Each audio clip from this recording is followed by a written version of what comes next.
Hey guys, it's Bellamy here from Midnight Suns, and today I am back with another exciting Life is Strange video.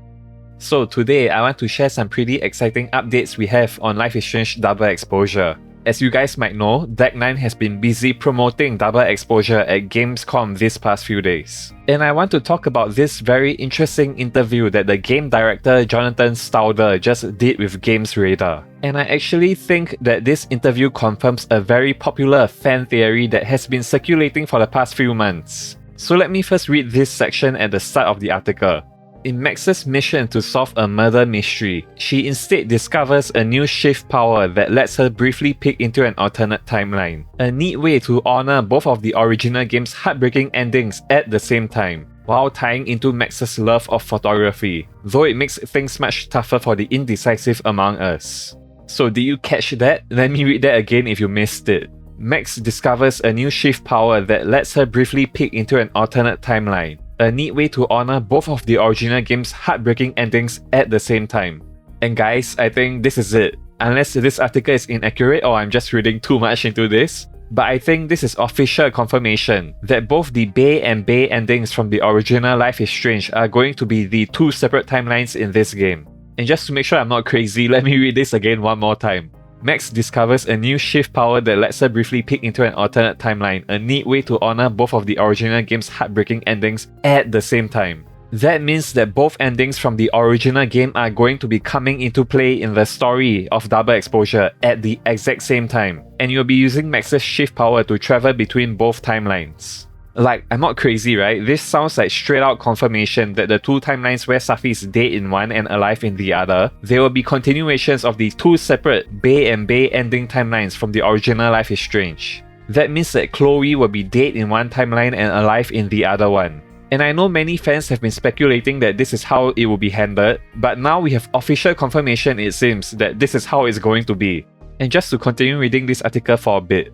In an interview with Games Radar, game director Jonathan Stauder explains that the lack of rewindy abilities means that this time around, Max has got to commit to those choices. She doesn't have the option to just rewind and try the other path. And so there will be a lot more weight every time we do throw up one of those major decision points. And you have to really commit to one, knowing that you cannot go back and take a second step at it. We might be unable to erase our mistakes and live in another reality, but developer Deck 9 will tease us with the what could have been timeline anyway. Two timelines means two variations on every character, so once major decisions do occur, you can see what might have happened to Double Exposure's cast in the alternate timeline.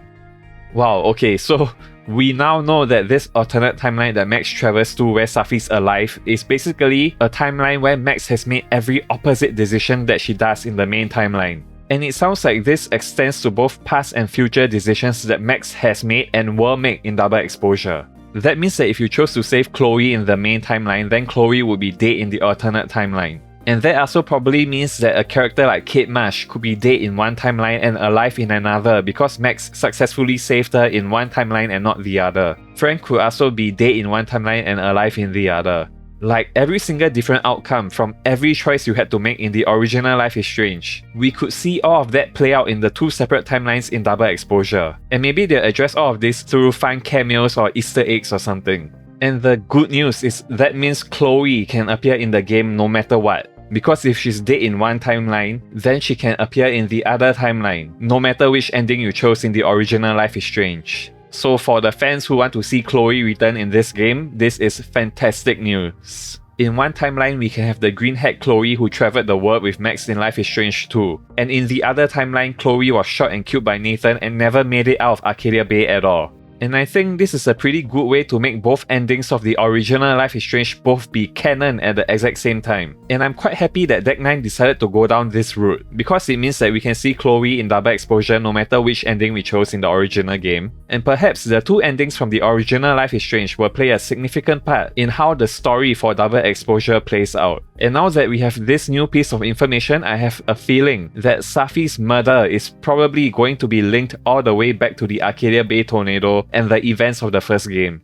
I mean, that's probably why we hear the Arcadia Bay tornado return, where Max passes out after taking the photo of the owl before Safi is murdered.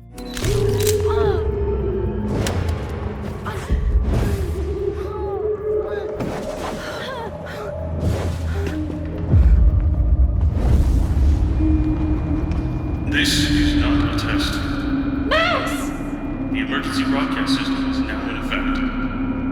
I caused this! I caused all of this! I caused this! I caused all of this! And yeah, that's all just speculation at this point, but we'll find out in a few short months. Anyway, if you want to read the full interview, I'll have it linked in the description box below for your reading pleasure. And with that being said, we've come to the end of this video. I want to know, what do you guys think about this latest interview with the game director of Life is Strange Double Exposure? How do you think this all factors into how the story is gonna play out? If you have any theories or thoughts about this, please go down to the comments below and let me know. And if you're interested in more of my Life is Strange content, please do consider subscribing and hit that notification bell to keep up to date with everything going on here. Thanks again for watching, and as always, stay gold and never fade.